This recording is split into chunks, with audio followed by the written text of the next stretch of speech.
আত্মসাৎ করেছে।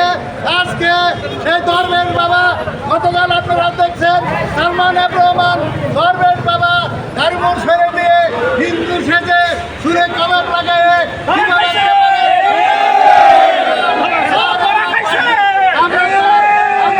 ফাঁসি দাবি করছে। যারা এই দেশকে বিগত 16টি বছর লুটপাট করেছে, অধিকার আদায়ের জন্য আমাদের ছাত্র সংগঠন যে কর্মসূচি দিয়েছে, পাইকারিভাবে ছাত্রদেরকে গুলি করে মায়ের মুখ খালি করেছে। আজকে আমরা ওই সমস্ত খুনিদের বিচার চাই, যারা গ্রেপ্তার হয়েছে, যারা আত্মগোপন করেছে, সেই ছাত্রলীগ, সেই যুবলীগ, সেই আওয়ামী লীগ, তাদের নিষিদ্ধ ঘোষণা করতে হবে। এদেশের মানুষের নিরাপত্তার ব্যবস্থা করতে হবে।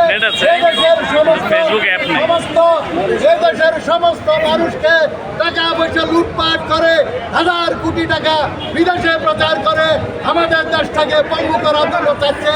তেমনি এদেশের স্বনামধন্য প্রতিষ্ঠান হারিস ইসলামী লাইফ ইন্স্যুরেন্স, আজকে আপনারা দেখেন বিশাল কোম্পানি, বিশাল বিল্ডিং, আজকে সব কিছু খেয়ে এ মানুষের কোটি লক্ষ কোটি টাকা তারা আত্মসাৎ করে ধ্বংস করেছে।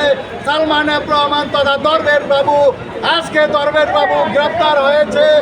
আমরা মনে করি তাদেরকে আইনের আওতায় এনে চাকরিচ্যুত কর্মচারী কর্মকর্তাকে পুনর্বহাল করে গ্রাহকের টাকা ফেরত দিয়ে, শেয়ার হোল্ডারের টাকা ফেরত দিয়ে এই দেশে একটি সুন্দর পরিবেশ সৃষ্টি করার জন্য হারিস ইসলামী লাইফ ইন্স্যুরেন্স আগামীতে যাতে আরও ভালো ভূমিকা রাখতে পারে। আমাদের আগামী দিনের কর্মসূচি আমার একসাথে আপনার থাকবেন। আজকে যারা এখানে বসে আছে এমডি, সে আবেল মাহমুদ নামে, আবেল অনেক আগে আবেল বসে গেছে, আবেলের আর কোনো জায়গা নাই। আপনারা চলে যান, তাকে অবিলম্বে আমি আর বেশি কথা না বলে আমাদের নেতৃবৃন্দ কথা বলবে। এদেশের মানুষের টাকা আদায়ের জন্য আমরা আপনাদের সাথে আছি, আপনাদের টাকা ফেরত দেওয়ার জন্য।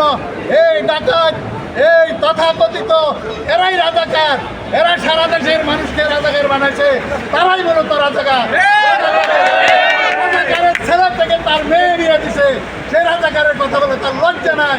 এদেশের মানুষকে এত দরদ, সে রাত্রে পাড়াই গেছে হেলিকপ্টার নিয়ে।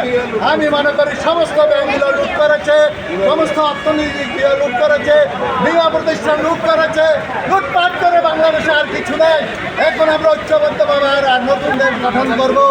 আমরা মনে করি আপনারা যারা আছেন, এই যে জনতা, আপনাদেরকে ঐক্যবদ্ধভাবে এই সমস্ত চোর, ডাকাত, ফাসিস্ট, খুনি, তথাকথিত ছিনতাইকারীর বিরুদ্ধে হাতে হাত মিলে তাদের বাংলাদেশে আর কোথাও জায়গা হবে না, এতটুকু কথা রেখে কর্মচারী, চাকরিচ্যুত কর্মকর্তা কর্মচারীদের পুনর্বহাল করে গ্রাহকের টাকা ফেরত দিয়ে, আমাদের শেয়ার হোল্ডারের টাকা ফেরত দিয়ে এই প্রতিষ্ঠানকে টিকিয়ে রাখার জন্য সবাইকে আগামী দিনের কর্মসূচির সাথে একাত্মতা ঘোষণা করে আমার কথা শেষ করলাম।